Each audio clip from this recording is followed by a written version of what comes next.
that you have to get your hands dirty. You can't do a startup with a corporate mindset. When people tell me that I can't do something, I will do whatever it takes to prove them wrong. Life में ना दो तरह से compensate होते हो आप. One is your earning and one is your learning. Fundamental itch has always been खुद करो. I'm your host, Akshay Datt, and you're listening to Spotlight, a podcast in which I speak to disruptive startup founders.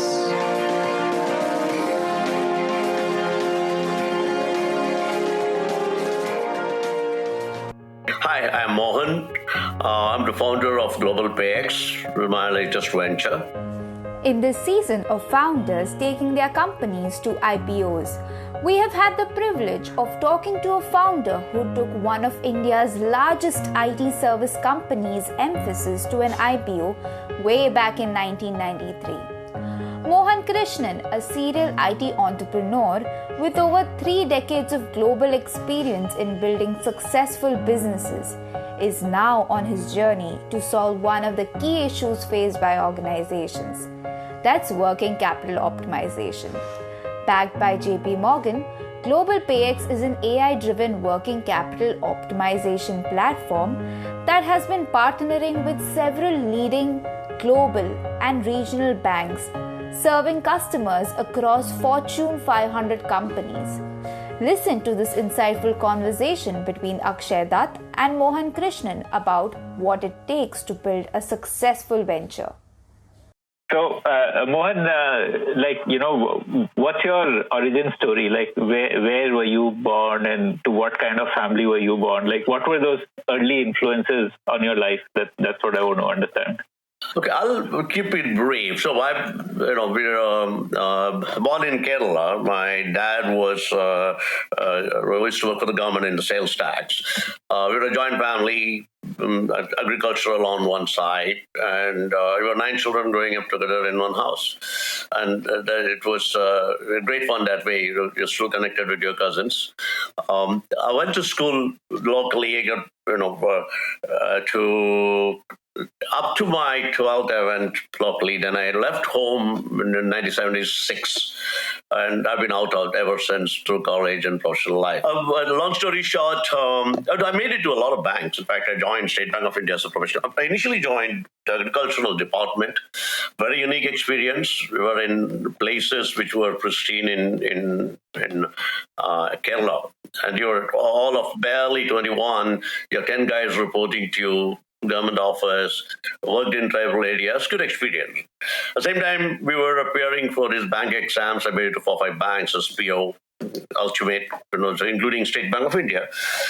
That time, then I went and wrote this because we were preparing for a bank exam. There were no coaching classes. Nobody has heard of this. Right, it was through books. It was you were something called competition success. I don't know. Yeah. I remember competition success review. Yeah.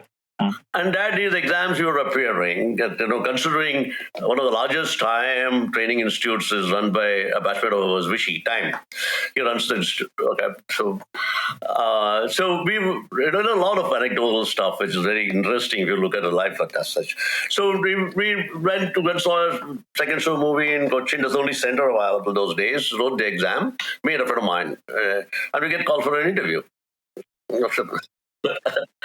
83. We got my friend who came along. He didn't make the interview card, so we landed up there in IIM Bangalore. Went through the interview. The whole discussion was on. It's interesting how the IIM shapes people. So the whole discussion was on. By those days, they couldn't afford much. We took a 2nd-class train, and the professors, I still remember. I don't spare them the names, but the whole discussion was what is printed on a 2nd-class train ticket. Wow! So they were testing attention to detail. That was the interview. So went through it. Then those interviews get very interesting, and the normal group discussion stuff. Came back home, went and joined State Bank of India. A month or 2 later, got the admission letter. Okay, so that was another episode of going back and saying, I want to study more. So and everybody who was knowledgeable about bank jobs said, you're going to get 2,000 rupees, 2 years of study. When will you make this money back? Right. So then comes the story once you graduate. That time from government jobs, obviously, it took a tectonic shift to looking at private companies, and so designations, private company salaries, that becomes focus. So that's the first time I really met computers or ran into computers. We had a PDP 11, which had we didn't even have what you call videos. Forget screens. Video display. Okay. So some of the terminals were like a line printer. They're paper tape based coding, like. Paper tapes were for punch cards and paper tapes on the side. The other way, when you type in, there's a single line of LCD. And what you type in the line, when you pressed enter, it printed on the dot matrix printer. So you're going to put 3-4 of us now batch took a liking for computers. You to spend endless hours in the computer center. So the PDP 11 was an interesting machine which evolved because digital at that time evolved into PDP 11. Then the waxes, then they got acquired, they got murdered, but they made great machines. So we were writing video games. Oh wow! Okay. We had some of which became much more sophisticated later. There was on the mission, and then also we taught BASIC, we taught COBOL, and Pascal, Fortran. Native language was Fortran in the DEC missions. Towards the end, as we were graduating, we came to first PZ. Okay. The 286, I guess. Or No, maybe it was 086. Must have been 8085 and 86. Okay. Everything looks like an old Mac, and it had 2 8-inch floppy disks, and all of 64 KB memory. So you put the first disk in as the operating system. Yeah. And then you remove the next disk and put the stuff. But that was the early experience of PCs. But like I said, I really liked computing at that time. And the systems jobs didn't pay well. They paid maybe 1,800 to 2,000 rupees. But it's post IIM.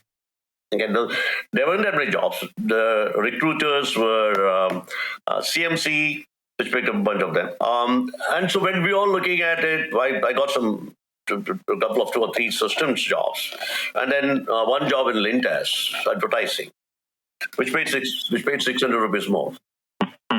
So no questions. Right. And the highest salaries were in under 4,000. So I was getting 3,200 or something, and that was way high. And the Citibanks of the world paid a tad under 4,000. So these were pre-decided. When I joined Lintas, absolutely in Bombay, express hours, great learning. You were like account manager. Account executive. So here we go from IIM thinking we're going to tell instantly about the marketing strategy. And for the first 6 months, you're a courier service carrying on. So there's some reasonable grounding, but it's a great period in advertising. Not like now. Those are the days when you're paid 15% of the whole campaign cost. And advertising paid better than most other places. And there were not only heydays of advertising, there were some great people. I was a misfit. Let me put it this way. I was a total misfit in advertising, but for the learning. Tremendous learning. When people in advertising, I still treasure that people connects that happen. And the levers side of story. That's a great company as usual, right? So we're dealing with great people on the side. And then a couple of, like my second year, I got a I realized I was a bad fit in advertising. I just kept going back to computers, spending time there. And then it was sealed by I had a boss, and Birdie, as I used to call him, who are here. I never used to get along well with him. So he wanted me to work on. So he joined in May, in post-May, June. So a year and a half. That New Year, he said, "No, you have to work overnight. You can't go to party." And next day when I came back, he has written my ACR, a confidential report, and which I stumbled upon. I walked into his cabinet, it was there. I read it and said, "Okay, time to go." So that was right. So I was always have my mind to go, and that was the time Microsoft came recruiting in India for the first time. So by that time, I was like teaching myself C, and C was not even a language in 85 as X. And so Windows was still something on the cards. Since we were doing a bunch of assembler language coding, a bunch of us got recruited. And then came the first time we heard this word body shopping. Wipro and IIM wrote an open letter to, I know you guys know this episode, saying they are body shopping. They're taking out all the talent from India. It wrote an open letter to Parliament. So here we are. I resigned. Yeah, there was a brain drain kind of. There was a fear. All that around that time of brain drain. I was. Okay, I said, look, we're moving to Seattle from 3,600 rupees to some dollar salaries, whatever. But so Microsoft recruited you for a management role or a technical? No, it was only technicals. Okay. I was operating system. Despite the fact that you did not have a formal tech qualification. No, it was not. There was no computer education, but we were writing. In PDP tool. A lot of us were writing a lot of assembler code. Okay, and we were writing some interesting stuff those days, and that became so I was in the operating system group. Again, long story short, 19 of us got left behind. They couldn't get the visas. So in one way, I don't know what would have been if you land up there in Seattle then. So it was Windows compilers, languages and compilers, operating systems, and there are a couple more in there. Windows was not even there.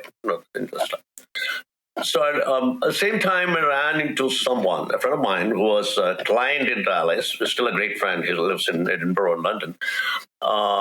He introduced me to a gentleman called Bakshi. He was the CEO of Cyanamid, this company, which he got acquired later by Home Products and so on. So somehow Bakshi and I got along very well, and I had almost twice my salary in Lintas. They got me as a group product manager. That place were full of, I think I was, again, I had a huge cabinet. I was younger, 23 maybe at that time, 23, 24. And everyone in that position would have been in late 40s, early 50s. Wow. So, wow. But again, he used to live in, if you're familiar with Bombay, he used to live in that building where Mama is, one of the Charles Korea building down the Pedal Road. And he was a great guy, youngster. And we are still in touch with him, at least in New Jersey. He pulled off some of the biggest pharma mergers. So I was there for a year.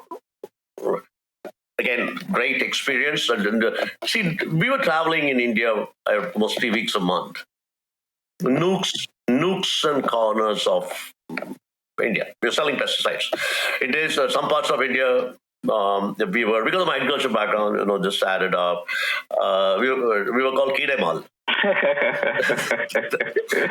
And suddenly, a friend of mine who met him, he's still a friend, but so we said, "What are you doing? Let's do this as a job." So we started as a garage operation. I quit Cyanamid.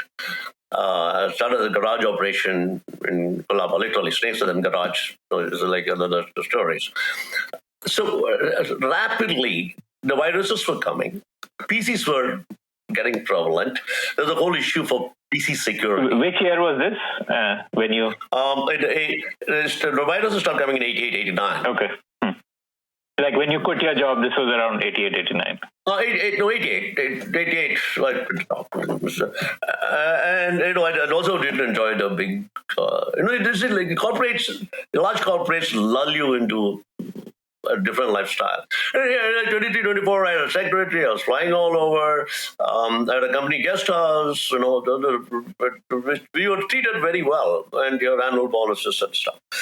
I was genuinely interested in the stuff. So we wrote an antivirus software, a PC security software called PC Guard.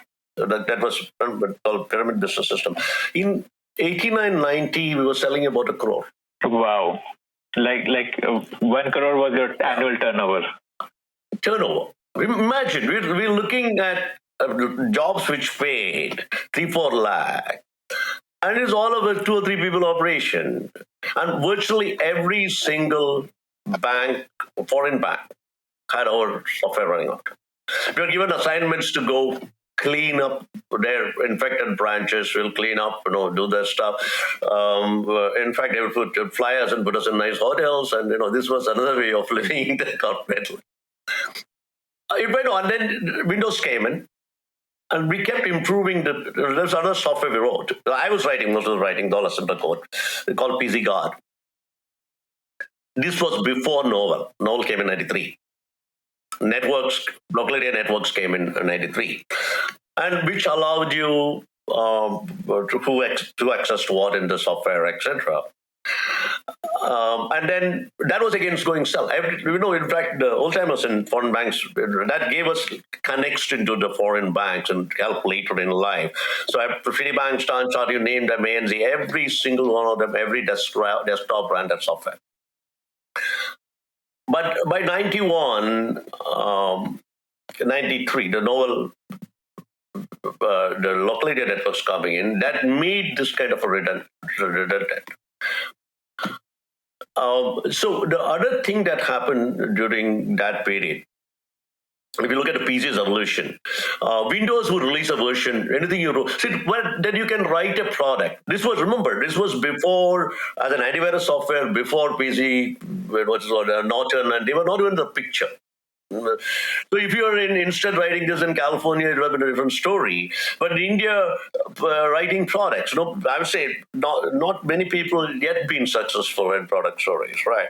And it became clear to us with Novell coming in that the market was going to shut down. So, and also I had a fallout with this friend of mine because I was very naive, and that's some story I keep people repeating and that story still goes on. Right now, we as mentors for many people, I got nothing in writing. So there was no incorporation that happened, No, there was no incorporation. Set up a company like whatever, but there was absolutely nothing in writing in terms of ownership or trust relationships. I was really wet behind my ears. And by 91, we were making this money. I suddenly realized that I was getting really nothing out of that. It was a very, very small separate. So 91, 93, I set up another company, which is Bison Systems. It still exists. By 93, Citibank, etc., a lot of my clients, they realized that, look, I'm doing all the work. And it was a bad deal. So I literally walked out again with nothing from that company with my PC. 2 good people who in that company joined me. Again, start another operation. You're by 93 or 7-8 years out of institutes. Your peer group is all like becoming assistant vice president. So Citi tried to hire me 2-3-4 times as an AVP at that time. Okay, for their IT operations, IT. Okay. Again, good bunch of people there. I think really Citi was that day the lead bank. It was running it. A lot of my batchmates have become very senior in it. So it was a good offer. You got an accommodation, you got a brand new car, you got an accommodation in Cuff Raid, and as AVP role, it's a very glamorous kind of stuff. I didn't join. I think probably the best thing I did was not join. Okay. So I quit, started this, and that company grew very rapidly. Oh, it was the same service, like IT security? It was, yeah. We wrote a lot of really great software for Citi. By 93, and we were about like 200-300 people in rapid growth. And we kept changing offices because we were growing so fast. All other banks are doing with us. We did two really pioneering work for Citi at the time. Internet in 95 was just on the horizon. But with Norton, etc., there was no equivalent of an today SSA whatever, which allowed end-to-end encryption with dynamic keys. We literally wrote that piece for Citi. Okay, we didn't name it. It was like written for. So it could, all their central servers were talking encrypted links to this stuff, dynamic key exchange. We're way ahead of the times for that kind of software. It didn't get noticed. And we wrote another interesting product, which I think still is relevant. I would say anybody, the people listening, they should look at it. Now, by 96 or so, the challenges many of the large organizations have is, you have to do, one is access control. So you need authentication and access control. Access control at an application level in a large organizational structure, it is still not solved fully. Who accesses what menu of an application? How do you manage it centrally? Okay. There are lots of things, there's a lot of work. So we wrote something very different, which is that especially for Windows applications. Imagine if it's Microsoft Word, you open it up, and you can decide who can use which menu feature without having to do anything with the source application.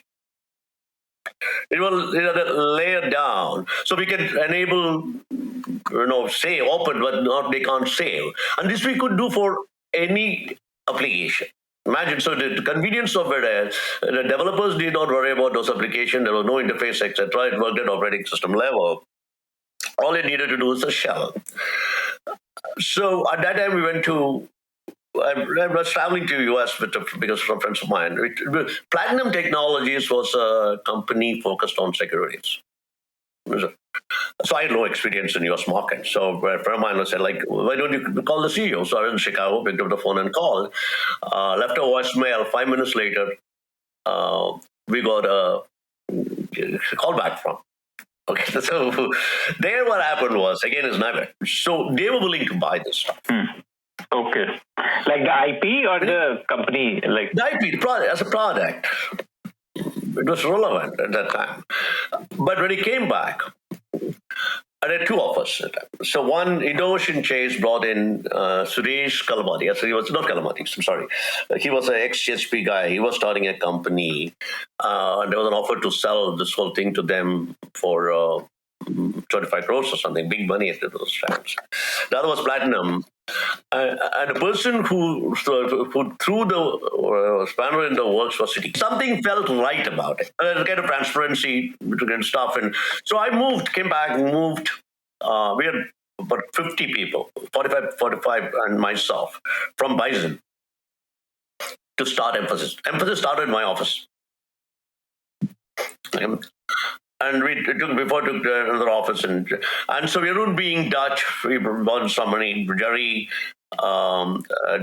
boss and mentor in Citibank, a well-known German called Rick Pratt. Rick was president of Citibank, and he was also chairman of Priceline, and he ran a lot of deals, and Fresh Direct, etc. He's one of the real billionaires. So we went to meet him on the day the Priceline went public. It was a billion and that one. So he grudgingly wrote a check to Jerry and said, there's $500 million. I know you guys are going to blow it up. We did raise some money at that time. But long story again, but Rick invested every round in Mphasis afterwards. He made a lot of money on Rick Paddock, and said he's a legendary figure in banking in these deals. He was on our board till HP acquired in Mphasis. So we started this company in LA. So I'm then moved to LA. So this is so that internet was acquiring the next form beyond just information. So those are the days when people are looking at portal, single sign-on, content management, and they were all came in black box pieces in those days.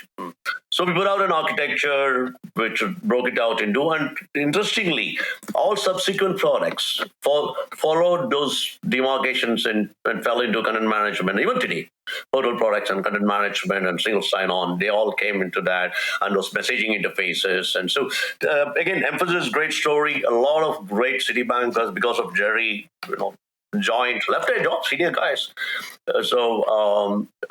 Bombay, and we were in LA. I was in LA for a while. Then we shifted. Our primary market was financial services, so that's concentrated in New York and West Coast. So I personally shifted in '97 to New York, and I've been in that area ever since.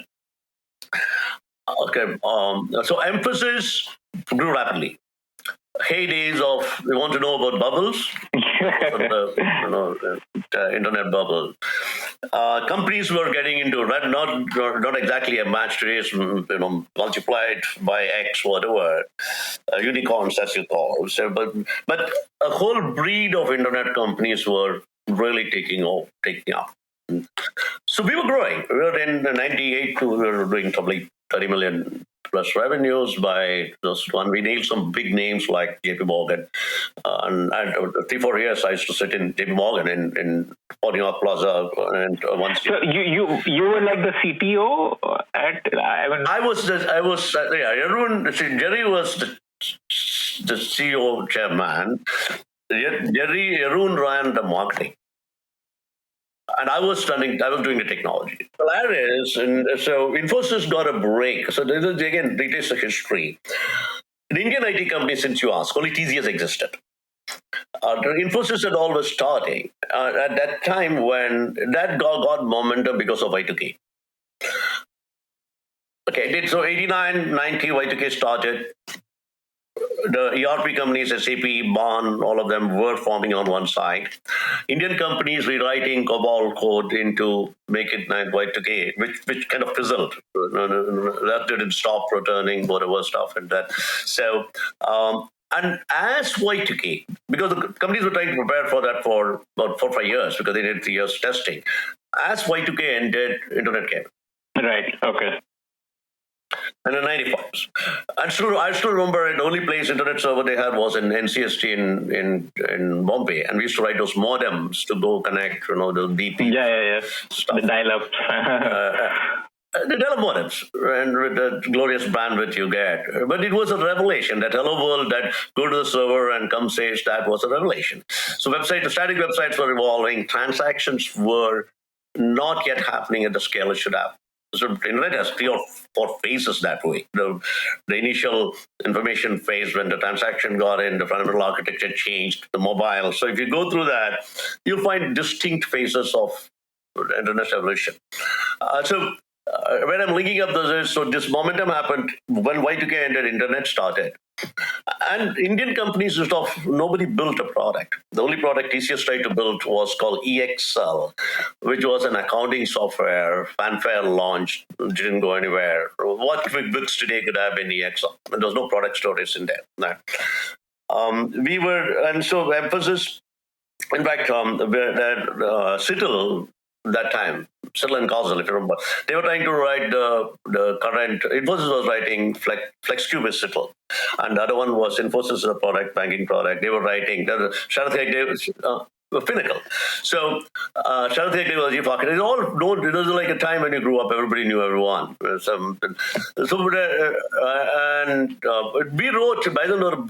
some 4 pieces of the security architecture for Cittal. Okay, so but that's all evolved, and then Mphasis happened. We moved out. We went the house on Java in those days, and that picked up. They were good. But when 2001, 9/11 hits, okay, we were used to say Polaris was 6 times our market cap. We want to be like Mphasis and Science. That was sexy company, where you had those fancy lunches and free-flowing curtains in Union Square, and and interestingly, I met a bunch of Science people, seniors now in JPM recently. So all of them collapsed. The entire Try Wire accelerator fish. They were done. We were saved. By that time, this Bangu deal happened. We could move all these people to India. Cut the cost, move, right? And we're still wondering, there's one significant event there, as as startups go. We would get caught very quickly. Your cash flow gets impacted. We need to say it better. Business is growing at that point, but then your management attention get diverted to existential issues. So in a New York restaurant, again, is thinking, so then Jerry decides to call Ashish Davankar's capital. And we get 10 million, just in case we are not able to pay salaries. It came in very graceful, very timely deal. And Ashish again was on our board, invested subsequent rounds. So there were some great investors. And that saved us from having to worry about paying salaries to say, go to focus business. So if you look at, Mphasis is not really a 10-year story. So we were penny stock in 2001, post 9/11. The market collapsing all around. Okay, and the whole company might be about 20 million. And then we go out and rebuild it on the strength of this 10 million. So, but the other cultural difference perhaps for us, especially family led by Jerry, is that we are very clear this is not going to be where your grandchildren are going to run the mm-hmm. Okay, so a complete professional mindset towards. Absolutely. I was running though in between there's a whole story about the BPO. That's interesting, on the waxing and waning of. Yeah, right. Okay. They're all parallel tracks. So around 2000, 2003, we were one of the earliest, besides Genpact, to set up BPO. And service. in Bangalore or where? No, Pune. Okay. The Million Charles Congress, an Accent City, so we need to set that up unit. And the first business for City, for what they call, they used to issue ATM cards for people to withdraw money, the support business for that. And suddenly, software was starting to look a little weak. BPO was all stars. Right. But while BPO grew, it had its associated problems. Sometimes we lament that we picked up these freshers from, especially wanted English-speaking, freshers and so on. And BPO was not a pyramid. It was a flat base with a stick for top management. Even today. So the entire stick of top management came in lateral. So the only comparable industry is retail. So we picked up all these kids, 1920. They paid them salaries which otherwise they couldn't imagine, 25,000. And we promoted them into become, a 20-year-old guy was managing 30 people under him. Okay, it resulted in organizational issues. It was called what leads they were called lead tyranny. These guys were and by the time they worked for 5 years, weird shifts. They broke their. They didn't go and graduate and do something more meaningful. The smarter of them did, but bulk didn't. And then they were stuck. Yeah, that's true. Upward mobility beyond that team leader level is very, very tough. Yeah, and the only place they could go to is into hospitality or retail. Both were not great employers. Okay. So in BPO, perhaps we did a disservice to a generation of good people. So we can argue. Sometimes we keep saying that, did we do the right thing? But it was high-flying industry. But BPO in Mphasis never grew too much. It became $70-80 million business. I was running the application software services business as a president, and that was we were there about 550 million in those days. By 2006, our large investor Barings put the company on the block. It's also how a hostile investor can. Okay. So we threw. How much stake did Barings have? Bearings by, they got about 30, because they invested in us, and because BFL merger, they got about 30% stake. And they put the company on the block without telling us. Wow. Okay. So I want to understand this better because again I'm not from that space to understand. But how does one put a company on a block? So they own 30% equity of a publicly listed company. So essentially, they would have said that we want to sell this 30% block of shares that we own. Yeah, but that would see that beyond 26% change of control. Okay. Meaning not a change of control, but it gives them Then you're required to make an open offer and things like that. No, that's after 50%. But 26%, a lot of things become tough because it's just that we have to go through due diligence. We must have gone through about 20 plus due diligence. From everybody you name it, TCS, Accenture, but companies, whatever. That was big distraction. And with that on one side, and in a tough market, the biggies gain market share. We had the risk, and Jerry in fact, he said that in the books that came out later, which on the stuff like we had the risk of a mid-tier company being marginalized. Exactly what we thought had happened. Look at Polaris got sold for less than 1 time revenue. So all the other guys, count the vintage you look at, Shang Desai with Mastech, that's a NIIT Tech, then Hexaware got a save recently, but all of those mid-tier companies. The biggie like TCS, HCL, Wipro, Mphasis, and Cognizant came to the picture, right? Being non-Indian company, they were less constrained by quarterly performances because in India, the analysts run the company for you. We got access to their clients and markets. And we were growing at that time, and then we took the deal. That's what primarily saved us from oblivion. We would have met the same fate, and then HP acquired EDS, and then like with classic those big acquisitions, they brought in their management. All of us left by 2008, 2009, beginning 2008, and Jerry and Ronald as three of us as founders. And HP brought in somebody from outside, and we were 1% of HP's revenue. And like I said, 120 billion, and it wasn't. We were in a way, going from employee number 3 to 300,000 something. Right. It's not great, but Mphasis was a great story. Great people, everybody who worked for Mphasis. We got some great talent, and quite a bit of that talent left. So if you look at and HP went through. They were good to us, meaning no grudge, meaning in terms of exit terms and whatever. They said 2 years, they put some golden handcuff, named companies you can't do. So we all buzzed out and say, let's do something else. And so it so happens HP, the management that later came in, when you look at the numbers, still Blackstone took over. They formed a club, nobody noticed, they ran into ground, meaning they never grew. Revenues dropped still. But now with Blackstone coming in, Nikesh, they're doing a great job. They went and interestingly hired back a lot of our guys at 50-60% salaries.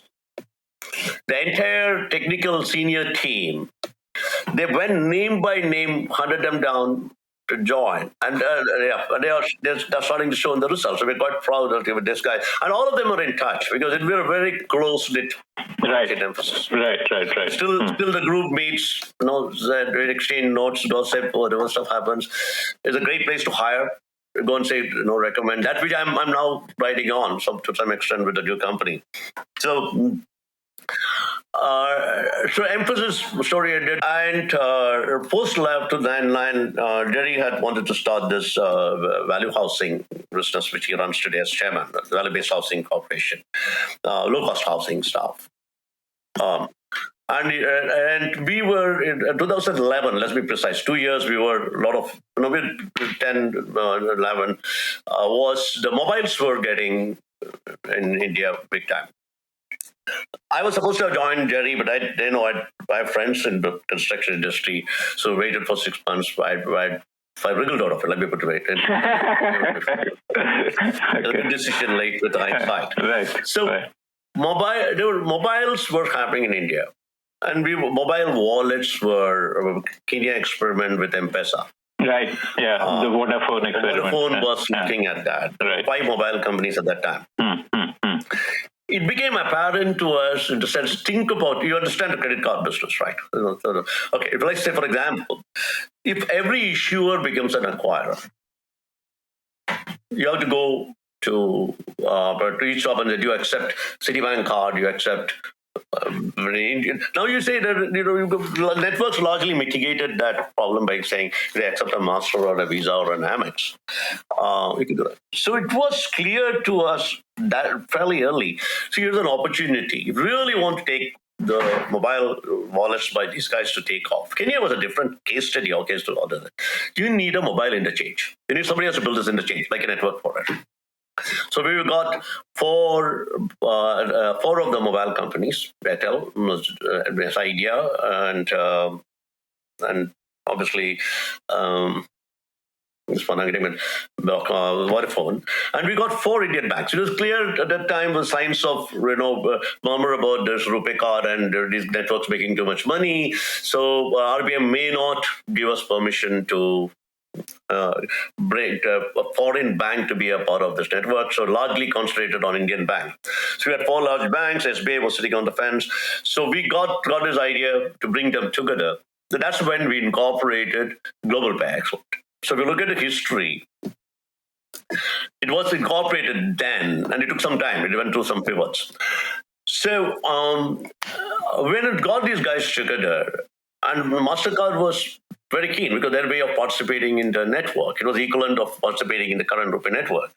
And they gave us a 10 million LOI, and then with a future 5 years later, they could acquire at part of the market price and so on. Okay. That's what does that mean, an LOI, like a 10 million LOI? Letter of interest. Letter of interest to invest. Okay. Serious discussions. I still have the contracts on those feed. So then but what happened was, again, learnings. In spite of knowing all the bank guys, all the M-Pesa guys, all the things, some of us are from X-City, many of them were, I don't know, IIM Ahmedabad, we couldn't reconcile the egos of the banks versus mobile companies. So, but the one good thing that happened, was the genesis of this idea of what we're doing now was Coke approached Ms. Luzido in Mexico. Their collection vans were getting robbed. So they would get an equivalent of a vault welded to the chassis, and when money was collected, they will drop it in. They were looking for a solution. It was called M-Vault. That was its brand name was M-Vault, which was because it was the equivalent of a vault. So my earlier experience in levers going through this retail market, my best side experience with the late years. So there was an opportunity for collection. We're looking at 10 million retailers paying, which is now becoming fragmented in India. So we said, look, let's go for that market of. That's how we pivoted and saying, let's build the software which then distributors can use to collect from retailers. We got some companies like Dabur, right now, even Stint, which now has become Retailio, raised, the Siddharth and raised now Pharmacy, bought Pharmacy. They were all clients, early clients for Bank. But we soon realized the primary sector, which is when you look at that one, companies to distributors, distributor to retailers, and retailers to consumers, the 3 legs, right? The primary sector problem is not solved. What do you mean by primary sector? Primary sector, the cash management which banks offered, collection solutions. So electronic invoicing for, let's say, company sells to the distributor. It was still paper invoices. Money was still checks. Okay, so that was supposed to be solved by the banks with their cash management solutions, but the maximum sophistication they acquired was why they will collect your checks and do CTS somewhere, or till NFT RTGS became free. It was a lot of issues there. So we said, look, we went and built the EIPP solution, electronic invoice presentment payment solution. This is in Global PayEX. But that required some adaptation from the retail. We started with the tier 2 distributed to the retailer leg, which today numerous companies are trying to get into with either neobanking solutions or there are so many out there, the Katabooks of the world or the neobanks and even Geo, the big guys, and Tally now with word stuff. So they're all trying to get that segment, but that segment acquiring the retailers is a big challenge, too expensive. Yes. Okay, so very easier, like a lot of cash burn to acquire retailers. Yeah, and they're sensitive, price sensitive, And the distributors they're really between a rock and a hard place because the company is the margins they give. Because that's a community at risk between e-commerce. The margins are not the same, except in pharma.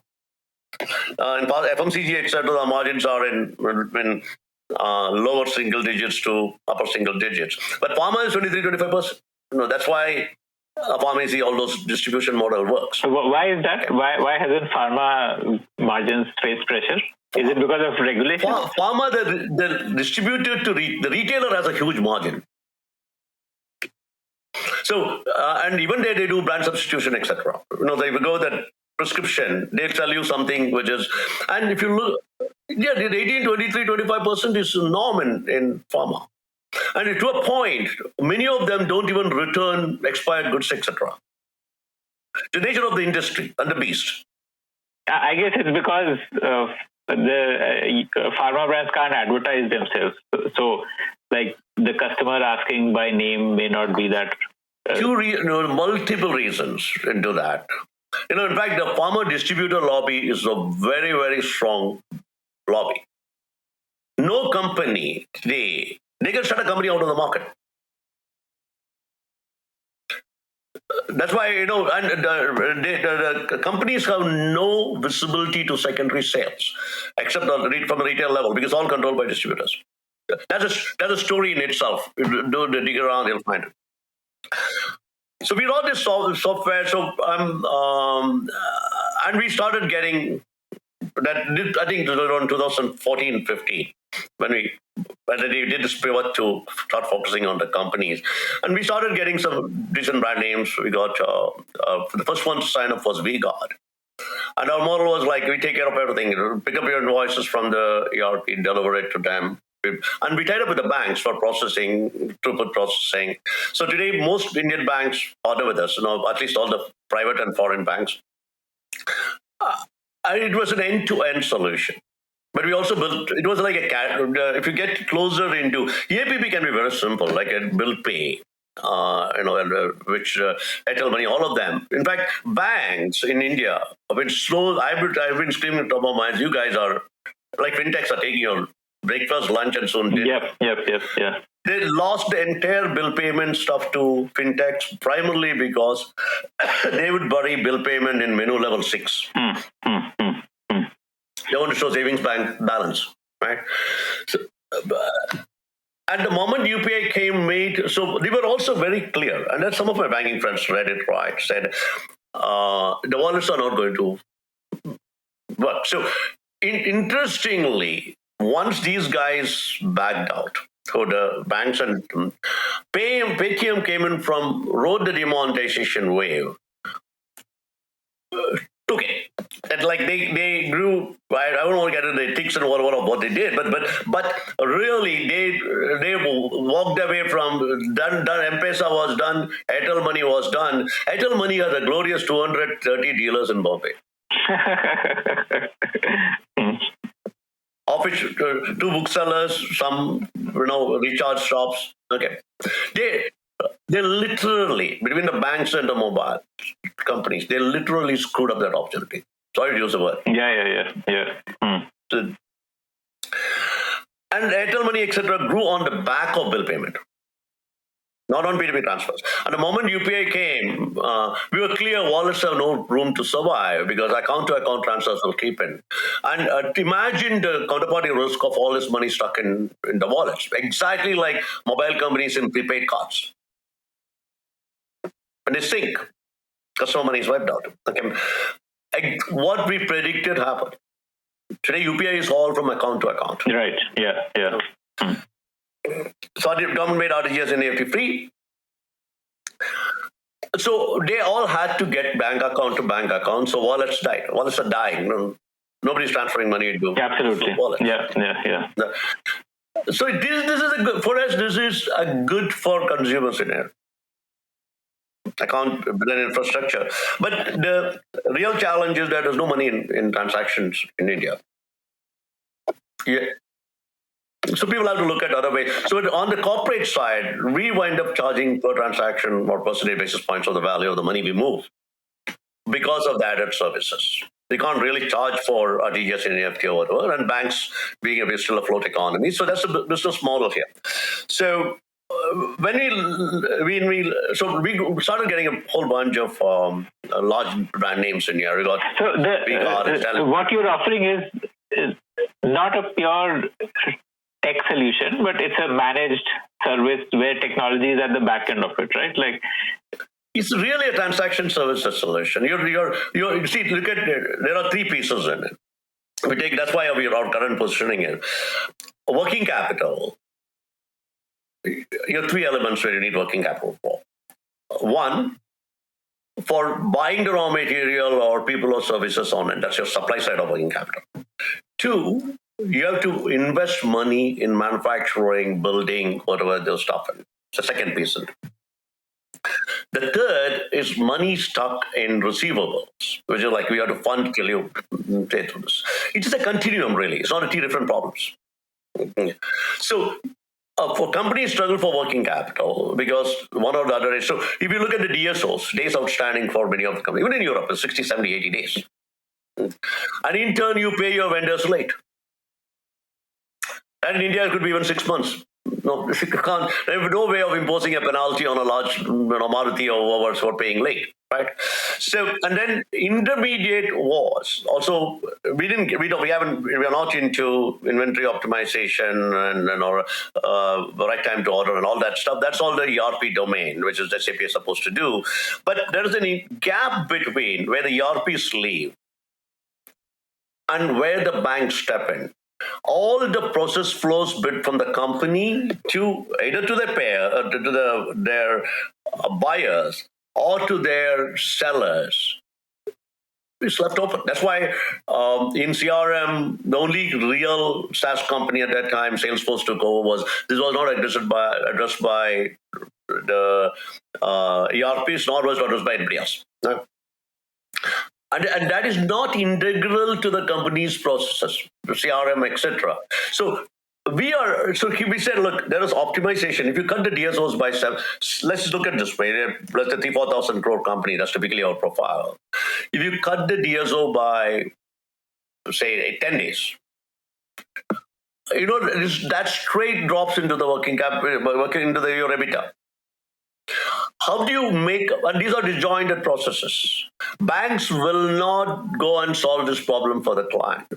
But increasingly customers are demanding, look, your cash management that you'll tell me how much money you received in your account is not good enough. They can't even tell you really who paid. Because with virtual accounts, etc., to some extent they're able to who paid, but they have zero context of what this payment is. Right. Yeah. And invoices are not simple as a customer invoice or paying a telephone bill.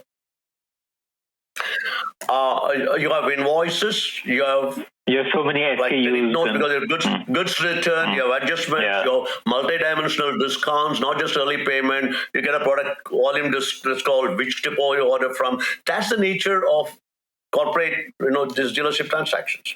Okay, that's for one set of customers, which is coming to the second product, which is the distributor level of customers. So you're there, but a Bridgestone or a 3M for all customers also sells to the Honda, the OEM manufacturers, the Hondas and Toyotas and whatever. And they are not going to come to our app or a thing to pay. They have their AP process. You send your invoices. They might have even outsourced to some big guys, and then you get one check later, and that has all these adjustments of which invoices were paid, what deductions were applied, which products was in short sell, what is the quality reject, all of that in, and each company sends that in a different format. What do you call a remittance advice or a payment advice? Okay. So some of the largest guys have hundreds of people outsourced to an IBM or Deloitte or whatever who's sitting and reconciling this stuff. And there are multiple reconciliations there. So say, for example, first of all, invoices with the purchase orders. On the supply side, there's a similar mirroring of the problem. Vendor onboarding is contracts at one level. Then you have specific rate contracts they've signed in, volume discounts, whatever in it. And then you have purchase orders. Purchase orders with SKUs keep changing, or prices change. What you set as a purchase order as a reflection, so there's a fixed there initially. And when the invoices come, the similar stuff on what has to be paid and what has been, quantity stuff, and the partial deliveries. Okay, that's a middle. So reconciling this, when a corporate sells to a corporate, that's a second problem. And there, money gets stuck. Disputes get 70-80%, 90 days to get resolved. So that's where our second product, Algorithmic, once you familiar that our customers have two sets. One, your dealer distributors, other is corporate to corporate sales. Invariably, all our customers. For an FMCG customers, the equivalent of that are the e-commerce sites. Yes. E-commerce, and there are about 30 of them. Possibly Horeca. Correct. There's a large chains, so they sell to a DMart. Yeah, chains, right. Same thing. Yeah. Modern trade. So if you look at modern trade, Britannia, their SKUs are always changing. New pack sizes are coming. So from our experience in reconciliation from the dealer side, we already plugged into the ERP, ERP, Oracle, SAP, whatever. We wrote this whole AI-based platform called Algorithmic. It's called Algorithmic. It has two. It's a platform and it's also a product. It manifests itself as specific product solving, the problems in the industry, and that list is growing. So one of the stuff we initially started off AR reconciliation for a company to company sale. So like I said, a Breton selling to Honda, whatever, and stuff. But and then we realized on the AP side, invoice ingestion is a problem. Maybe when the e-invoices come, it'll all go. But e-invoices have 1 day to change. Otherwise, you're submitting invoices and that's not even solved. It's like a GST issue. You know, go back and how will you change it? How will you account for it? So one of our customers have 5,000 vendors and 5,000 different formats of incoming invoices. They have a whole OCR outsourced, and I have 150 people in IBM BPO. All you check. You have to check an invoice. Does the PO match? Or the PO number missing? Does the prices match? It's doing then enter it into right. Follows an approval process where it gets paid. Okay, there's a whole side of financing AP which comes later. Okay. So we built a platform, and the one part of it is an AI-driven platform, which gets typically the ones that we're familiar with get 60-70% accuracy, what the companies have given out.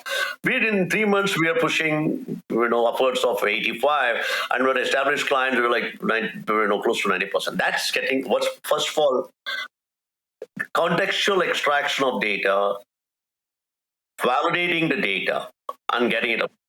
It works for any situation. Second is multi-point data match. Because these are not synchronous events. What I meant by not synchronous events is when you raise an invoice for a particular good, when it gets paid, when you get your remittance advice, when you get a report of a short delivery, a quality issue, these are all not synchronous. So it's like you can get only time slice, and then it's just constantly data feed coming in. And the other way around. So for AR, for things, we can near completely automate. That I would say the accuracy levels are now 95, 97, 98%. The small gap comes because you're adding new retailers or whatever, and when that is in goes up. So that product has getting a lot of traction. So there's some big customers like both in these markets and OEM. So we have like Mamal, Marico, Britannia, and ITC is coming about. So and the network effect there is, see, once we dealt with an Amul selling to Reliance or Flipkart or whatever, next customer coming, we already know the formats are done. Right. You already know what is Flipkart's ERP like, or what is... It's all configured. Right. Incoming formats from... So we're getting good traction in that market. Interestingly, between these two products, so our AP side is a recent one where we are able to use the same platform to resolve the work in process. Going back to working capital. Okay, I'll come to the investment story later. But what also happens is, as banks and many of this new generation algorithmic lenders, see, India, the SME segment is everyone wants to lend. That's where the capital is chasing. And in the downturns, whatever, the quality of asset quality, all kind of stuff kicking. So let them figure it out. Banks are playing extremely safe with their FLDGs. What is FLDG? FLD. Okay, the FLDG will get. So the first loss is always on the fintechs or whoever. You put the 10% or 20% of the capital up. The banks lend the rest. So if your portfolio fails, they're cushioned for the 10-20%. And this is a segment which banks themselves for acquiring costs, etc. So you take all the names who are into lending, and everyone wants to lend to that segment. There's a big India story, and there's enough capital, chasing that in all forms.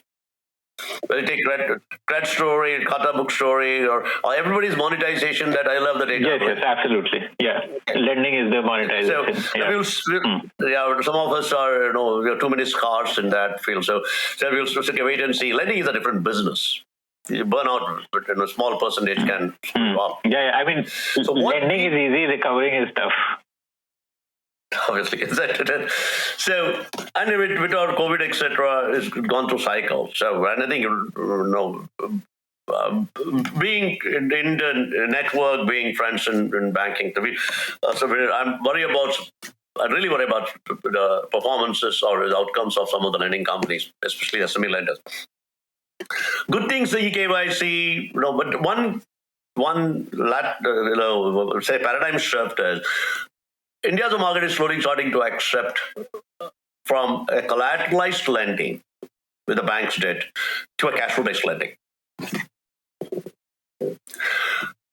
So whoever has cash flow information, meaning, and so in a way, some of the payment gateways, they are sitting in the middle of the card swipes, and they're able to lend or do same-day lending, is because they can skim their interest rate and pay them later because they take control of that cash flows. It's bad when you don't have that. Collections is a big problem. So we find ourselves, because every single distributor, every single invoice, that data, we're now about 15,000 plus distributors. The ticket sizes are much larger. We are now moving, I've lost tracks, but quarter on quarter, we are more than, sometimes quadrupling the transaction volume of the money that's going through us. Okay, so these are like a single customer is 3,000-4,000 crores, and we have to get that stuff. That's the kind of money that's going through us. So, but interestingly, we have the data. Is that the distributor is validated. He deals with this company with all those details and that. So we have all the transaction data for them, for that, how regularly they pay, and more importantly, we have the pricing information between, this is a 45-day credit period, this is the early payment discount structure, and he pays at 83 days, that here is a sweet spot for lending. So for our lenders, today we're looking at, I'm looking at the money that's moving through us, and each of that the whole volume is up for lending. And it is faster, easier, validated. We know the payment behavior of this guy is a regular payer, he defaults, whatever. And obviously, you have other adjunct mechanisms like don't check the credit score, and that stuff is, you don't have to, they can peacefully coexist. So interestingly, some of the small finance banks are all tying up with this now because it's right. It is huge validated. Yeah, it's safe lending. I wouldn't say safe. I would say relatively faster, qualified set of customers, and your pricing information, so you can say what we can make that stuff.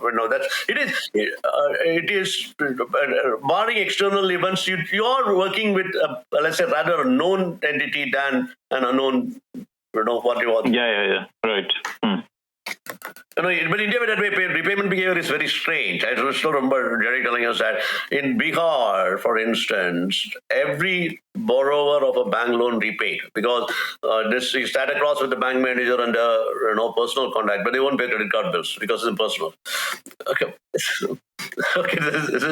So there are these nuanced behavioral patterns one need to think about, right? So for us, the continuum, for a company to plan working cap, predicting cash flows, dropping DSOs improves it, predicting cash flows when you get whatever. And they're much better to predict cash flows if there's lending involved because they know those will be paid up out of full or paid discretionary. And that capital has, beyond the manufacturing side, also has an impact on your ability to pay vendors. And now that with the newer finance options, like everybody's chasing the AP financing flow, your ability to do dynamic discounting, exact mirror image for suppliers, right? Or factoring. So on the suppliers or SMEs, they're also squeezed for cash flow. The company delays payment. This guy is running to the local Mawadi to getting obscene amount of payments. And what do companies, cash-rich companies do with the working capital? They can make in money market 3.5 glorious 4%, 5%. So there is a real demand supply gap. There's arbitrage in this, right? If you can give him for he opts and say based on their requirement, I can make an offer based on the money available with me, which is visible from my cash flow predictions. I can deploy that capital for early payment with a discount offer. So if he makes 1.5% on per month, there's 18% return compared to to 10 offers. If you look at a company like Cashflow or even the big names in the US, they're all playing this game. Right. So with free pay, which is our AR side of product, we were working with all major banks. So we have JPMorgan and Deutsche and Stanchart and remained them HDFC, ICICI, Axis. Everyone is a partner in India. So JPM came in with an investment deal in 2019. They took our first fintech investment they did in the company. And then we have some big years. How much did they invest? Like, what was that? That was like a Series A. Look, I don't want to name what series it is, but it was for more credibility at a global bank with 25,000 people and went with all to look at the product and stuff. It gave us access to the bank's markets and clients and so on. It also built us a association in another US. I'm not at the liberty to give you exact numbers because we're in the middle of closing the next round. But all I say is that they're just existing investors, including JPM. Everybody's participating in the round. So this is for our global breakout. 2019 they came in and another US investor. So it became clear. In India, while there is some change in terms of corporates' willingness to pay, people don't want to pay for software. Yeah, that's true. Companies, that's why the B2B companies are not looked at premium and then the collection issues and so on. For us, we have in a way mitigated collection issues because the money goes to us. Like I earlier said about payment gateway, we sometimes deduct and pay them the rest. Okay. So now we post that. Now it was always on the card. We moved our headquarters. Now we just completed the move to US. The current. Okay, so Global PayEX thing set up. The transaction will close by September, along with the next round. We have the Indian entity. The US entity set up a 100% subsidiary, and the Indian entity will be merged into or like be acquired by that stuff. So now focus shifted to they for some major contractors. So JPM is taking one of the product as Algoric as their native product to their customers globally. So we other major banks. Then we have some I'm not at liberty to name some big financial majors. So our focus is now going global. It pays more. We have a lot of ex-Mphasis people. The pain areas are same across the globe. Names are good. The pain areas that you described if we for have to build India. this product in US, we'd have to have a huge amount of money. The products are built. They're only defining the products. And we got some pretty good anchors. 3M, Stanley Black & Decker, Bridgestone, the entire industry. We have the Continental, that Corning. So there are all global players. And other companies might have heard of like Huhtamaki, etc., the number one Finnish company in packaging. Okay, so we get talking to multiple bits in Europe, in Asia Pacific and in US. So we are in that breakout stage. We're hiring a bunch of ex-Mphasis guys who all said coming over to join. That is where we are today. In fact, our senior managers, many of them are ex-Mphasis guys. So there's certain comfort working with people, proven people, and so on. So I think, look, again, this is not compared to others. We're on a very frugal in the total. I'll say the total capital you raised spent about $3.5 billion or something, or $4 billion. Okay, and we're likely to throw up in our current year $1 billion to bottom line. And this is an ARR business, SaaS, right? So once steady state clients, 70-80% drop straight to the bottom. So the model is validated. We have about 50 clients now, and that list in India is growing rapidly. But India, to me, eventually, like Mphasis, maybe Mphasis had even 5% or 7% of their business volume from India. But this is, some people ask me, would you start a service business again? No chance. That opportunity is gone.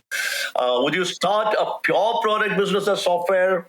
Not really. It's not worth being there. Some of this, but some software like say enabled transaction business payments. The volumes you're doing. So we are in the process of trying out some of the biggest payment providers. It's a nice ecosystem. So the biggest victims of this is going to be our banks, because initially they fought the fintechs. Now they are at least starting to invest, partner in some form, but the banking mindset doesn't change.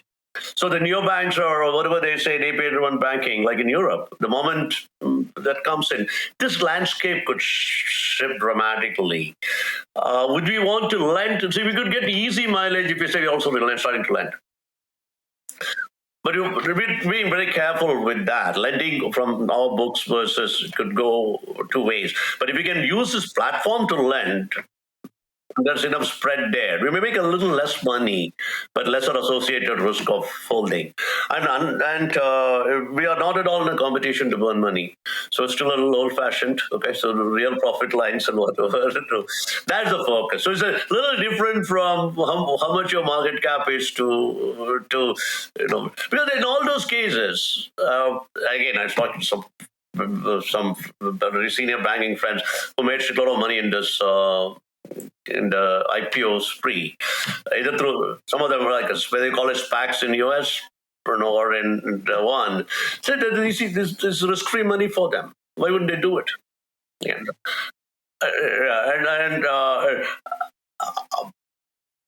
See, I'm not being critical or I'm not being distinct at all, but I don't know when we will see another of these bubbles collapse.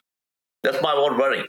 Having been through, in our lifetime, through the internet bubble in 2001, the 2008 financial stuff, that's right now the COVID 17, 18, whatever, right? This Indian stock indices are where it is today. So it's good for the promoters get away well, okay, because the early investors get off well. The investment bankers, the dealers, they get off well.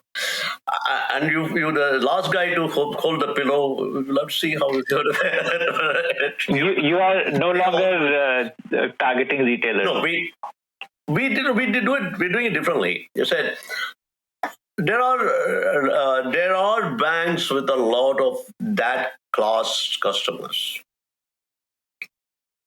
So right now we're working with two major Indian banks. We're giving them the product, a lighter version of the product. Lighter version in the sense like it doesn't have all the bells and whistles of the and they are taking it to their these guys as their product. Okay, like a white label. Like a white label solution. For us, look, they have the relationship, they have the account, they have the reach, right? And we will split the revenue. Can they build the technology? No. Do we care about white labeling? No. We don't even want a powered by line. We have infrastructure. Exactly like we did with a network earlier, the sort of thing. So the same place. So in India, let the banks go with it. But let's just stop us spending. We went down that way. Spent 18 months or something, a huge amount of money chasing this retailer sign up. We're literally going to each one of them signing that up. And you've seen that from Paytm. You've seen that from everybody, signing up. Very high cash burn. And it looks to me like the number of stickers is holding the shop up was to everybody's there. Right? Yeah, right. And with the payment bank and small banks, that was another crazy nuts, the payment bank concept. Okay, so then we will see how that area transitions. At least we are not in the run, but we are plugging into the Europe payment infrastructure. The open banking side for those markets. US again. US is a little behind in payment infrastructure. Okay. It is. Yeah. Let's say a single US client pays 30 Indian clients money. People bargain for 5,000 rupees, and that's somewhere as if the culture of paying from your pocket. So squeezing the vendor. So we will leave that and let the banks do that haggle. So that's our approach to it. The product is like that way. It works across the board. We're literally stripping features for the guys to do the stuff and that. The other area in the middle piece of, like I said, one of the biggest issues is deductions management. Literally 0.5% of revenue lost in unauthorized deductions. Because everybody has to account for that stuff, and said they would game by, it could be rounding off for FX tolerance limits, and everybody, with the absence of being able to do exact accounting. So I said, okay, this kind of, it's going to run a scheme, this kind of deductions is the limit for budget for deductions, of which these are for these customers. If they breach, by the time you discover, you close your book of accounts. So this is all adds to that managing your working capital and process flow efficiency, something tech can do wonderfully. Human intelligence takes time to figure all of these pieces up. So that's we're looking at. See, it's a long play. So do you have competition? That's the question. Say, in India, no? Isn't ProcCap doing something like this? ProcCap, PROG. Indian companies? They're also like... in a similar space, or maybe they're more on the retailer level, possibly. ProcCap, is this all the old Ashish Arora and guys? See, in India, we don't consider, at least on the corporate product, we don't see anybody even comes closely to what we're doing. There were companies which competed in this place early, they all disappeared. There was a company called Numbers. Look at Numbers.in, there is some money from Sequoia, etc. But in the corporate market, we don't see any competition. In other place, it is an evolving scenario, as I said, with all this stuff. E-invoicing throws a spanner in the works for many of these guys because, in India, like China, we have a huge risk of what we call risk of the pen. They can wipe out business models by one signature. Look at what happened with based KYC and all of that shut down a bunch of fintechs. They made UPI free, payments free, the networks are... the wallet. MasterCard and Visa, they can charge, but not NPCI. And the NUE is now much competed. The whole issue of the corporates are willing to set up banks one way or other. Right, so that is a risk, and we need to be very, very worried about somebody in Delhi decides to sign this will shut that business out. So look, there are so many guys in that market, but in the corporate world, say invoice, for instance, there's also a bit of carteling in the sense. You have to. I don't want to specifically tell you that, but go back and look at who got access to UPI first. The whole story behind it. Right, I don't know who got nice piece access. on that. Something like that is happening right now. They're going after the e-commerce stuff. The government has announced. Another example I can they're going after say is BBPS, Bharat Bill Payment System. RBI and the guys, we'll open it up for everybody, came back. You're all ready to go because we had the infrastructure. And they said only existing players can apply. So this is for what? What kind of carteling is this? This is Reserve Bank of saying existing pay. So the few guys who are in the business, that means no new competition over it. Not too dissimilar from the banks are going through this whole issue of you can't be a banker unless you have 10% of the loan of that stuff, right? It's going on in India. Everybody is that priority lending. No, not priority lending. See, most foreign banks don't lend to many of the suspicious companies, for instance. You can't have a current account unless you have lent, you at least carry 10% of the loan of the company. In theory, this is to protect the lenders from these guys doing business with anybody, abandoned banks or whatever. But in practice, what it does is same sloppy service. We claim lending. It shuts out competition. So we'll leave it to RBI. Let them fight it out. I'm just saying we have a huge risk of pen and policies, and not everything seems I think congruent or in favor of some of these reforms. We'll see. I'm just saying, while we can only express an opinion, eventually whatever happens. So going back to the stuff, let banks figure it out, that segment of the market. That space is, we don't know who will win. See, there are people trying to do bits and pieces, most related to lending and so on. Nobody exactly knows space. Like Numbers has disappeared. There was another small company, they're gone. India, I don't see. But globally, we have a few players which we pitch against, like HighRadius. HighRadius has become, again, an Indian-driven company. They got Citibank to partner with them. That gave them a lot of mileage. They look like head office. But product-wise, we beat them in RFPs now. We won 3 or 4 RFPs against them. So the product stack-wise, we're pretty good.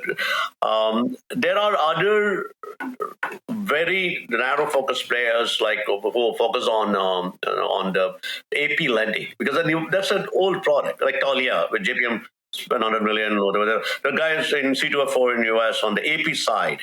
AR side, there aren't that many. The consumer bill presentment side, there are bills like the Bill Trust, there are bill.com, that's all utility bills or some MSME bill presentment there. But in the corporate side, there aren't many. You hear AI in everything these days. So, we are now part of many banks' RFPs for the product, and it is a cross-sell for us because we get in one product. The other two are natural cross-sells because they're all linked in a way. Right. The ecosystem gets established. Yeah. And so then, like I said, customer has both corporate as well as retail customers. Right. So then it all comes to 2 products, and then we get in there as AP. So it's interesting to see where it goes. So what is like the transaction value that happens right now through Global PayEX? Per transaction, what we charge? No, total like GMV. What that term? We this quarter, meaning the quarter ending. April, May, June. We did April, May, June because it was a quarter which got hit slightly lower than the previous quarter. We did 29 billion Indian rupees. Wow. Okay. We've done 4 trillion last year. See, what we might want to know is that the entire COVID period, starting last March, 2020 March, our office has been shut. All these clients won, and the product delivery, including the ones abroad, all done virtually. So right now, it might feel strange to you. I'm sitting in Connecticut, in New York, like 30 minutes from New York. Our chief operating officer is in Ecuador. Our CTO is in Dublin. Our chief revenue officer, Narayan, is in Dubai. Okay, so, and there are a bunch of senior architects, developers in Ghana. Okay, and a larger set in India. So, so you're building a truly borderless organization. Call it borderless, but that seems to work in the sense we have had no issues with 24/7 support. So long as you have a lot more tools and mechanisms to coordinate these acts. You're not going to substitute a face-to-face meeting with clients, especially with clients, but it does help. I'm saying we've done all this sales, delivery, support, rollout without ever meeting the clients. And the human element would only be in the corporate onboarding, right? Like the distributors of the corporate would get like self-onboarding process, like they would. That's all fairly, in the sense the corporate obviously pitches in. Okay. This is all digital on. Their finance team would tell the distributors. They have all the list and whatever, and they will instruct their sales team. See, if we go and tell them, they will ask you, who are you? So they'll say, look, and they also give us, they themselves present with the trainer for the salespeople, but they do invite us to make presentations of the product in their sales meetings and such. But in fact, you might want, we're getting very good press from our end users. So, for example, we made the treasury front page with Bridgestone. And their CFO, I'll send you some links on to that, or I'll Namrata to send to you. They said in the last 9 months, we saved them 7.2 million euros. Their CFO themselves coming and saying this, Jyotsna. And then similar stories from Stanley Black & Decker and from 3M, etc. So reaching that point of, like, say, see, if you look at the product stuff, from a concept to a product to validated anchor clients, that willingness to pay, market size is pro, and just getting a steady state. And now we go through the hockey stick phase, right? So there. And investor confidence and showing us. And we don't need, I said, like, do we need $100 million? No. Right. Yeah, because this doesn't take too much time to start generating cash. Like every market you enter, in a couple of months, you would be able to. I'd say like this, corporate sales cycles could be 3 to 6 months.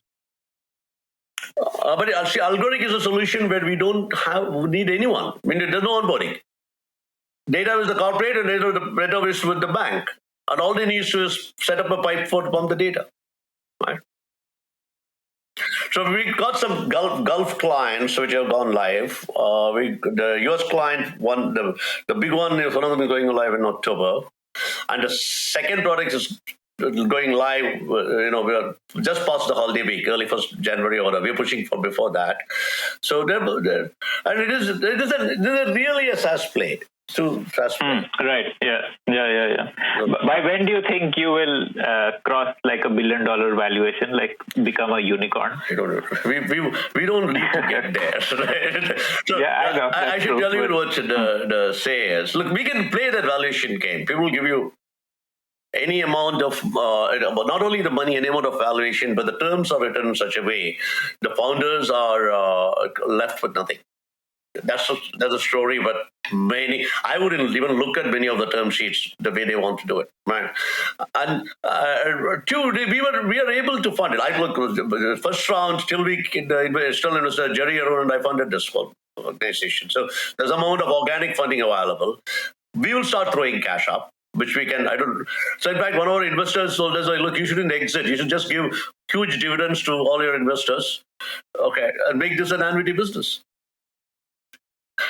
I just laughed and said, what? I don't want to be running this that long, right? Right. It is a nice roll-up opportunity. In fact, some of the guys were talking to us as strategic investors who have a history of roll-up for them. because the whole product stack is very, many of them have been in market for a while, so their product stack is old. It is really accretive for them to get this product stack and whatever, strategic investors. So I really don't know how this will go. We get to a $20-30 million range, there'll be enough M&A opportunities because of the nature of the business and whatever. And this is, like I said, we're still old-fashioned. We don't want to run, And what will we do? We don't need Times of India advertisements or for sponsor cricket teams, because that's not our target. Not our target market. That's true. Yeah. You're not in a B2C business. It could be B2B2C if it becomes a network play. And India, I'm willing to bet with Facebook, with JioMart in the network, their foray into e-commerce fray. Because now Tata's is really, they're starting to feel the heat. Yeah. So they are trying to do acquisition. In fact, Reliance has acquired, especially companies you might not even heard of. They acquired a company called C Squared in Cochin. So in pharma, the number of people who write software for the distributors are not that many. There's a guy in Maharashtra, single one-person guy. He has probably 40% market share. Ascent used to use C-Square. They raised whatever. So they keep acquiring these key elements with a view to aggregate on this ecosystem. Build a... Right. And the money you have now, they can pull up a lot of stuff, right? That's why I said, let's see that we are in an interesting phase and time. I just only hope the retail investors don't get hurt. Yeah. So anything else? I thought it might be a very different story from the rest of they call billion-dollar market cap stories. But I'm just saying this is a different way of looking at a different phase of it as entrepreneurship. The other side it's interesting again to look at how many from a batch of 85 went into entrepreneurship. Not many. The reason was there was no money. You couldn't find money. So when I started Bison, I had to borrow 2 lakhs from somebody because I was in the early 90s.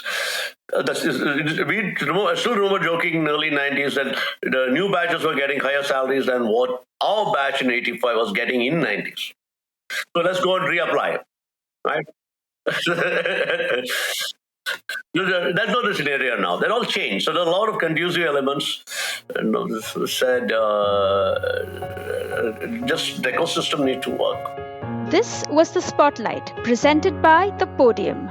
To listen to more such interesting conversations, log on to thepodium.in.